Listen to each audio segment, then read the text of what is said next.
శ్రీమాత్రే నమ. జై గురు దత్తాత్రేయ నమ.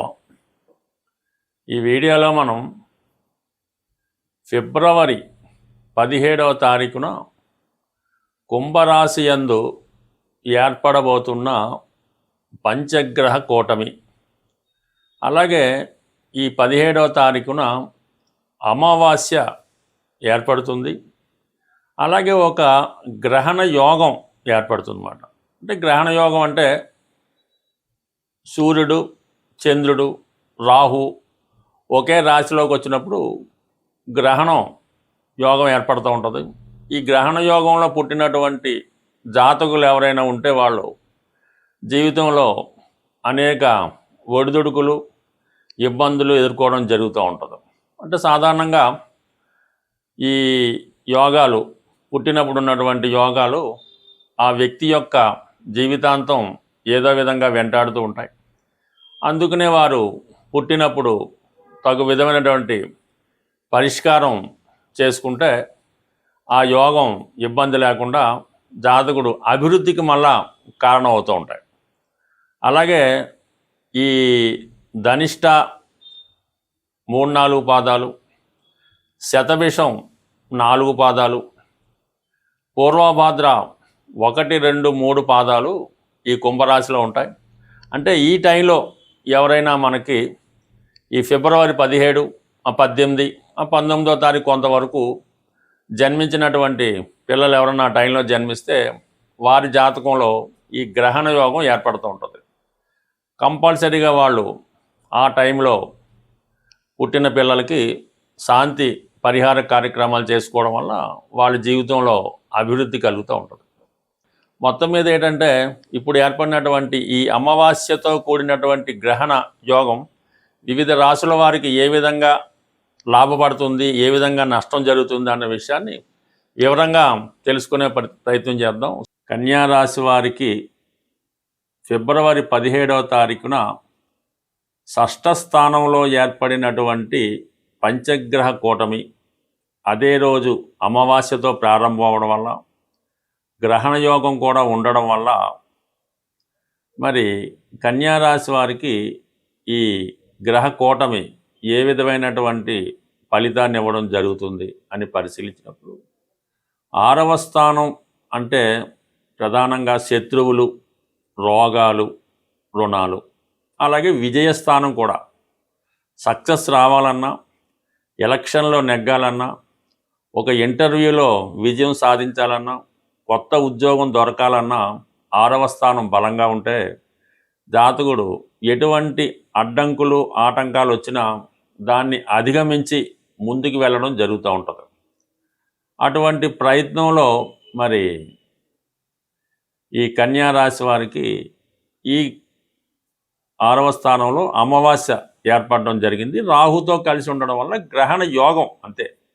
దానివల్ల ఏమవుతుందంటే జాతకుడికి చాలా కాలంగా పెండింగ్లో ఉండిపోయినటువంటి ఒక దీర్ఘకాలిక కేసు లాంటిది ఏమైనా ఉంటే అది మీకు ప్రతికూలంగా తీర్పు రావడం జరుగుతూ ఉంటుంది. చాలా కాలంగా మనకి ఈ కేసులో మనం నెగ్గుతాం, దానివల్ల మనకి న్యాయం జరుగుతుంది, ఈ ప్రతిఫలం మనకు వస్తుంది అని ఆశిస్తున్న వారికి ఈ సమయంలో తీవ్రమైన నిరాశ ఎదురయ్యే అవకాశం ఉన్నది. అలాగే వ్యక్తిగతంగా మీకు ఏదో ఒక అనారోగ్య సమస్య ఏర్పడడం వల్ల, అంటే చాలా కాలంగా దాగి ఉన్నటువంటి రోగం ఒకటి పైకి రావడం జరుగుతూ ఉంటుంది. దానివల్ల అంటే అది వాళ్ళు మిగతా గ్రహాలు, మిగతా జాతక పరిస్థితులను బట్టి ఉండడం జరుగుతూ ఉంటుంది. ఏదైనా ఒక దీర్ఘకాలిక అనారోగ్య సమస్యకి గురవ్వడం జరుగుతూ ఉంటుంది. సో ఈ విధంగా హెల్త్ పరమైనటువంటి సమస్యలు రావడం జరుగుతూ ఉంటుంది. కోర్టు విషయాల్లో ప్రతికూలమైన తీర్పు రావడం జరుగుతూ ఉంటుంది. అలాగే ప్రధానంగా మీ కుటుంబంలో ఉన్నటువంటి వ్యక్తులతో, అంటే స్త్రీలతో విభేదాలు రావడం జరిగే అవకాశం ఉంది. ముఖ్యంగా కుటుంబంలోని స్త్రీల మధ్య, అంటే భార్యాభర్తల మధ్య, అత్తాకోడల మధ్య, అంటే మొత్తం మీద ఈ స్త్రీల మధ్య వచ్చే విభేదాలు మీ వరకు చాలా ఇబ్బందిని కలిగించడం జరుగుతూ ఉంటుంది. ముఖ్యంగా ఈ రాశిలో ఉన్నటువంటి స్త్రీలకి ఎక్కువ మానసిక సమస్యలు, వేధింపులు, ఎరేస్మెంట్ లాంటివి జరిగే అవకాశం ఉంది. ఏదైనా ఉద్యోగం ఇస్తామని మిమ్మల్ని మోసం చేయడం కానీ, ఏదైనా డబ్బు అప్పిస్తామని మోసం చేయడం కానీ జరిగే అవకాశం ఉంది. లేదంటే కొన్ని సందర్భాలు ఎప్పుడో మీరు తీర్చేసినటువంటి పాత అప్పు మళ్ళా తీర్చాలని రావడం కానీ జరిగే అవకాశం ఉన్నది. బట్ ఏదైనా శత్రువుల వల్ల, రోగాల వల్ల, ఆర్థిక సమస్యల వల్ల ఇబ్బంది పడడం జరుగుతూ ఉంటుంది. బట్ ఏదైనా ఈ రాశివారు ఏదైనా కొత్త ప్రయత్నాలు టెంపరీగా వాయిదా వేసుకోవడం మంచిది. ఆరోగ్య విషయంలో చాలా వరకు జాగ్రత్త పడవలసి ఉంటుంది. అయితే ఆరోగ్యపరంగా మీకు ఏదైనా ఒక సమస్య ఉన్నది అని వైద్యులు చెప్పినప్పుడు దాన్నే కన్ఫర్మ్గా తీసుకొని ముందుకు వెళ్లకుండా వేరొక చోట కూడా మీరు సెకండ్ ఒపీనియన్ తీసుకోవడం వల్ల మరి దాన్ని బట్టి పూర్తి పరిస్థితి తెలిసింది తప్ప ముందుగానే కంగారు పడిపోయి లేని దాన్ని ముందుగానే మీరు ఊహించుకుంటే అది ఉన్నట్టు నిర్ధారణ జరిగి అవతల వాళ్ళు మిమ్మల్ని క్యాష్ చేసుకునే అవకాశం ఉంది. కాబట్టి సాధ్యమైనంత వరకు ఈ వైద్య సంబంధించిన విషయాల్లో 1-2 సార్లు సెకండ్ ఒపీనియన్ తీసుకొని ముందుకెళ్ళడం మంచిది. అలాగే అయినా కోర్టు సమస్యలు లాంటివి ఏమైనా తీర్పు వచ్చే అవకాశం ఉంటే అది కొద్ది కాలం పాటు వాయిదా వేసుకోవడం మంచిది. ఏదైనా ఒక ముఖ్యమైన సెటిల్మెంట్ లాంటిది, వివాహ సెటిల్మెంటో, వివాహం తర్వాత వచ్చే డౌరీ సెటిల్మెంటో, అది పరస్పరం వచ్చిపుచ్చుకునే విషయాల్లో ఏమైనా డిస్ప్యూట్స్ ఉంటే అవి కొంతకాలం వాయిదా వేసుకొని తర్వాత మీకు అనుకూలంగా ఉన్నప్పుడు మార్చుకోవాలి తప్ప ఈ సమయంలో ఎటువంటి సెటిల్మెంట్ పెట్టుకున్నా అది మీకు ఇబ్బంది కలిగే అవకాశం ఉంది. అలాగే ఉద్యోగస్తులు చాలా వరకు ఎటువంటి బ్లేమ్స్, నిందలు రాకుండా మీ సహాయకుల వద్ద నుంచి ఎటువంటి సమస్యలు రాకుండా చాలా వరకు జాగ్రత్త పడడం మంచిది. మొత్తం మీద ప్రతి నిమిషం జాతకులు అప్రమత్తంగా ఉండడం మంచిది. ఏదైనా ఒక నింద, అపవాదు రావడం కూడా ఈ సమయంలో కారణమవుతుంటుంది.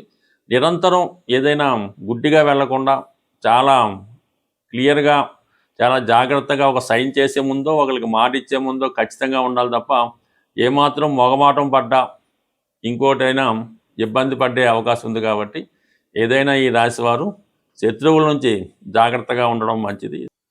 ఇప్పుడు మన ప్రస్తుత 17వ తారీఖున ఏర్పడుతున్నటువంటి అమావాస్యతో కూడుకున్నటువంటి గ్రహణ యోగం. అంటే దీనివల్ల చంద్రుడు ఇబ్బంది పడతాడు. అంటే చంద్రుడు బలహీన పడిపోతుంటాడు. పూర్తిగా బలహీన పడిపోవడం వల్ల కొన్ని రాసుల వారికి అది ఇబ్బంది కలుగుతూ ఉంటుంది. అలాగే రవి ఎప్పుడూ బలవంతుడిగానే ఉంటాడు. కానీ గ్రహణం పట్టిన సమయంలో రవి కూడా బలహీనం పొందుతూ ఉంటాడు. కంప్లీట్గా ఆ యోగ ప్రభావం వల్ల రవి తన సంపూర్ణ ఫలితాలు ఇవ్వడంలో ఆసక్తులు అవుతుంటాడు. ఆ కారణం వల్ల రవికి సంబంధించినటువంటి రాశుల వారు కూడా ఈ సమయంలో ఇబ్బంది పడడం జరుగుతూ ఉంటుంది. అయితే సహజంగా బుధుడు కూడా అదే రాశిలో ఏర్పడడం వల్ల ఈ బుధుడికి రవి వచ్చినప్పుడు ఈ బుధాదిత్య యోగం అనే యోగం ఏర్పడినప్పటికీ అక్కడ రాహు కూడా కలడం వలన, అంటే రాహు సాధారణంగా బుధుడికి ఏమి ఇబ్బంది పెట్టడం. రాహు బుధుడు గురు శిష్యులు లాంటి వాళ్ళు అన్నమాట. బుధుడు ఏ రాశిలో ఉంటే ఆ రాశి ఫలితాలలాగా రాహుతో కలడం వల్ల రాహు యొక్క ఫలితాలు ఇవ్వడం జరుగుతూ ఉంటుంది బుధుడు. సో ఆ కారణం ఏంటంటే బుధుడు అత్యంత మేధావిగా మారుతూ ఉంటాడు. బుధుడికి మంచి సహకారం లభిస్తూ ఉంటుంది రాహు వల్ల. ఇది సైంటిఫిక్గా పరిశోధనా రంగంలో ఉన్న వాళ్ళకి, బాగా విద్యావంతులకి, మేధావులకి ఇది బాగా ఉపయోగపడుతూ ఉంటుంది. అయితే శుక్రుడు కూడా రాహు మిత్రులు అవుతుంటారు. ఈ రాహు శుక్రుడితో కలియడం వల్ల ఈ శుక్రుడు సంబంధించినటువంటి రాశుల వారికి కొంతవరకు వారు ఎక్కువగా జీవితంలో ఏదైతే సాధించాలని కోరుకుంటూ ఉంటారో అవి సాధించడం జరుగుతూ ఉంటుంది. ముఖ్యంగా ఏంటంటే ఏదైనా ఒక వ్యక్తితో పరిచయాన్ని కోరుకోవడం కానీ, ఏదైనా ఒక పెద్ద వాహనం కానీ, గృహం కానీ కొనుక్కుందామనే ఆలోచన కానీ, ఎన్నాళ్ళుగానో ఎదురు చూస్తున్నటువంటి వ్యక్తుల్ని, అంటే మరి అబ్బాయిలైతే అమ్మాయిల్ని కలుసుకోవడం, అమ్మాయిలైతే అబ్బాయిల్ని కలుసుకోవడం జరుగుతూ ఉంటుంది. అంటే ఇది ఎవరి జన్మ జాతకంలో అయినా ఈ రాహు శుక్రుడు కలిసి ఉన్నప్పుడు అది ఒక విధమైనటువంటి కోర్కెలతో కూడుకున్నటువంటి వ్యభిచార దోషం లాంటిది అవుతూ ఉంటుంది. సో ఈ విధంగా ఈ 5 గ్రహాలు మరి కుంభరాశిలో కలిసడం వల్ల అక్కడ ఈ రాహు ఉండడం వల్ల, అంటే రాహు మొత్తం ఈ అన్ని గ్రహాలని కూడా వాటి యొక్క ఒరిజినల్ కారకత్వాల్ని నాశనం చేస్తూ ఉంటాడు. రాహు ఒక విషగ్రహం, ఒక రాక్షస గ్రహం, ఒక అవినీతికి సంబంధించినటువంటి అనెతికల్ గ్రహం మాట. అతనికి ఇప్పుడున్నటువంటి చట్టాలతో కానీ ధర్మంతో కానీ న్యాయంతో కానీ ఏ విధమైన సంబంధం ఉండదు. తాను అనుకున్నది ఎలాగన్నా సాధించాలనే మనస్తత్వం ఉంటుంది. అంటే ఒక విధమైన వావి వరసలు ఉండవు, ఒక విధమైన నీతి అవినీతి ఉండదు, ఇది న్యాయం ఇది తప్పు అన్నటువంటి ఏమీ లేకుండా రాహు అనెతికల్గా ప్రవర్తిస్తూ ఉంటాడు. పైపెచ్చు రాహుకి మరి కుంభరాశి ప్రస్తుతం స్వక్షేత్రం అవటం వల్ల అత్యంత బలవంతుడైనటువంటి రాహుతో ఈ మిగిలిన 4 గ్రహాలు కలవడం వల్ల వాటి యొక్క కారకత్వాలు ఇబ్బంది పడుతూ ఉంటాయి. అంటే ఇక్కడ రవితో కలియడం వల్ల మరి ఎవరికైనా తండ్రి గారి యొక్క అనారోగ్యం కానీ, తండ్రి గారు నష్టపోవడం కానీ, పిల్లలకి ఇబ్బంది కలగడం కానీ జరుగుతూ ఉంటుంది. అంటే రవి కారకత్వాలు పాడవుతాయి. చంద్రుడు కారకత్వాలు తల్లిగారికి అనారోగ్య సమస్యలు, ఏదైనా హెల్త్ ప్రాబ్లమ్స్, ఆవిడ జీవితంలో స్ట్రగుల్ పడడం జరుగుతూ ఉంటుంది. అయితే శుక్రుడు రాహు మిత్రుడు అవడం వలన అప్పటిదాకా చాలా నిజాయితీగా సాంప్రదాయంగా వెళ్తున్నటువంటి వాడు అన్య స్త్రీల మీద వ్యామోహం పెంచుకోవడం, ఇతరుల యొక్క ధనం మీద ఆశ పెంచుకోవడం, ఏదో విధంగా ఎదుటి వారి యొక్క ఆస్తులను కానీ వారి యొక్క స్త్రీలను కానీ అన్యాయంగా దోచుకోవాలనే ప్రయత్నం చేయడం జరుగుతూ ఉంటుంది. చాలా అనెతికల్గా ప్రవర్తిస్తూ ఉంటాడు, చాలా లగ్జరీ లైఫ్ అనిపిస్తూ ఉంటాడు. సో బుధుడు రాహుతో కలియడం వలన పెద్ద పెద్ద వ్యాపార అవకాశాలు, తన దగ్గర ధనం ఉన్నా లేకపోయినా పెద్ద పెద్ద సంస్థలు స్థాపిద్దామని, కోట్లలో రొటేషన్ చేద్దామని ఎదుటి వారికి భ్రమ కల్పించేలాగా తన యొక్క ఐడియాలు ఇవ్వడం జరుగుతూ ఉంటుంది. సైంటిఫిక్గా తాన్ని బాగా ఇంప్రూవ్గా ఊహించుకుంటూ ఉంటాడు. ఏ విధమైనటువంటి బలం లేకపోయినా, ఎంత ధనం లేకపోయినా ఒక గొప్పగా అతను తను ప్రజెంట్ చేసుకోవడం జరుగుతూ ఉంటుంది. మరి ఈ విధంగా ఏర్పడినటువంటి ఈ 5 గ్రహాల కూటమిలో కేవలం 2.5 రోజులు అటు ఇటుగా మాత్రమే చంద్రుడు ఉండి మీనరాశికి వెళ్ళడం జరుగుతూ ఉంటుంది. ప్రధానంగా ఈ శుక్రుడు మార్చి వరకు ఉండడం జరుగుతూ ఉంటుంది, రవి మార్చి 14 వరకు ఉండడం జరుగుతూ ఉంటుంది. అయితే బుధుడు మాత్రం అదే రాశిలో ఇంచుమించుగా మనకి ఏప్రిల్ నెల వరకు కూడా అందులోనే వక్రించడం ఇవన్నీ జరుగుతాయి. కాబట్టి ఇప్పుడు ఏర్పడినటువంటి అమావాస్య గ్రహణ యోగం, దానికి పరిష్కారం కరెక్ట్గా చేసుకుంటే ప్రతి సమస్య మనకి సులభంగా పరిష్కారం అవడం జరుగుతూ ఉంటుంది. ప్రతి తిథికి ఒక గ్రహం అధిపతిగా ఉండడం జరుగుతూ ఉంటుంది. అమావాస్యకి అధిపతిగా రాహుగ్రహం ఉంటుంది. అలాగే అష్టమి నాడు కూడా రాహు ఆధిపత్యంలో ఉంటుంది. అందుకనే అమ్మవారికైనా చండీ హోమాలు అలాంటివి చేసినప్పుడు అమావాస్య కానీ అష్టమి కానీ ఎన్నుకోవడం జరుగుతూ ఉంటుంది. మరి ఈరోజు మనకి ఈ గ్రహణ యోగానికి అలాగే అమావాస్య యోగానికి పరిహారంగా అమ్మవారిని ఆరాధించడం వల్ల మనకి సమస్య పరిష్కారం అవుతూ ఉంటుంది. సింపుల్గా కనకదుర్గ అమ్మవారు లేదా ఒక శక్తి స్వరూపం, లేదంటే దశ మహావిద్యల్లో ఏ అమ్మవారైనా పర్వాలేదు.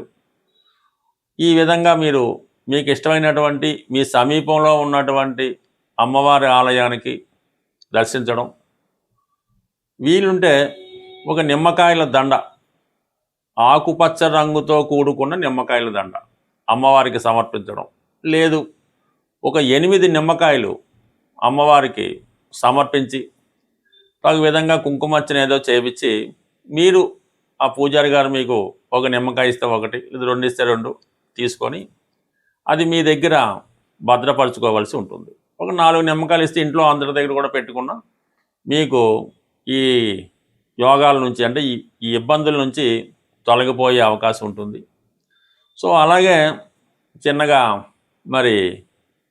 మరి ఇంకా ఇంట్లో పూజ చేసుకునే వాళ్ళు ఎలా ఉంటుందంటే, అమ్మవారికి తమలపాకులో యాలకులు, లవంగాలు, అలాగే వీలైతే కొద్దిగా పచ్చకర్పూరం, అంటే పచ్చకర్పూరం మళ్ళీ 2 రకాలు ఉంటాయి. తిని పచ్చకర్పూరం వేరుగా ఉంటుంది, మామూలుగా ఇప్పుడు ఉన్నటువంటి అందరూ ఉపయోగించే స్మెల్ కోసం ఉపయోగించేది కాకుండా ఇటువంటిది అమ్మవారికి తాంబూలంగా సమర్పించడం వల్ల కూడా ఈ రాహుగ్రహ పరిహారం మీకు రావడం జరుగుతూ ఉంటుంది. బట్ ఏదైనా ఈ చిన్న ప్రక్రియ మీకు చాలా వరకు అంటే అమావాస్య రోజు చేస్తే మళ్ళా అమావాస్య వరకు మీకు దాని ప్రభావం ఉండడం జరుగుతుంటుంది. అంటే సర్వసాధారణంగా ఈ మధ్యకాలంలో ఏదో ఒకటి ఈ చేతికి కట్టుకోవడం జరుగుతూ ఉంటుంది. తాయెత్తు లాంటిదో రక్షణో అమ్మవారిదనో ఆంజనేయ స్వామిదనో ఈ మణికట్టు దగ్గర ఇవి కట్టుకుంటూ ఉంటారు, రక్షాబంధనాలా కట్టుకుంటూ ఉంటారు. అవి చాలామంది ఏంటంటే సంవత్సరాల కొద్దీ అవే వాడుతూ ఉంటారు. అది సాధారణంగా మీరు అమావాస్య రోజు చేతికి ఉన్నటువంటి ఇటువంటి ఈ బంధనాల్ని, రక్షాబంధనాల్ని, కంకణాలని కంప్లీట్గా అవి తీసివేసి ఏదైనా ఒక చెట్టు మొదల్లోనో నదిలోనో కలిపివేయటం మంచిది. మళ్ళీ మీరు కొత్తది అమావాస్య రోజు మళ్ళీ కొత్తగా ధరించడం వల్ల దాని పవర్ మళ్ళీ వచ్చే అమావాస్య దాకా ఉంటుంది. అంతే తప్ప అటువంటి ఈ రక్షాబంధనాల్ని, తాయెత్తుల్ని వాటిని ఇలాగా సంవత్సరాలు బట్టి ఉంచుకోవడం వల్ల కూడా అది ఇబ్బంది కలుగుతూ ఉంటుంది. బట్ ఏదైనా కొన్ని పరిహారాలు చేసుకోవడం వల్ల నమ్మకం బట్టి ఆధారపడి ఉంటుంది కాబట్టి మరి ఇటువంటి ఈ పరిహారం సాధారణంగా చేసుకుంటే మంచిది. సో ఏదైనా మీరు అమ్మని నమ్ముకుంటే అన్నీ ఉన్నట్టే అని ఏదైనా ఈ గ్రహణ యోగం నుంచి తొలగాలంటే మీరు గట్టిగా పట్టుకోవడం అమ్మవారి యొక్క పాదాలు, ఆ సమస్య అదే మీకు సాల్వ్ అవుతుంది. స్వస్తి.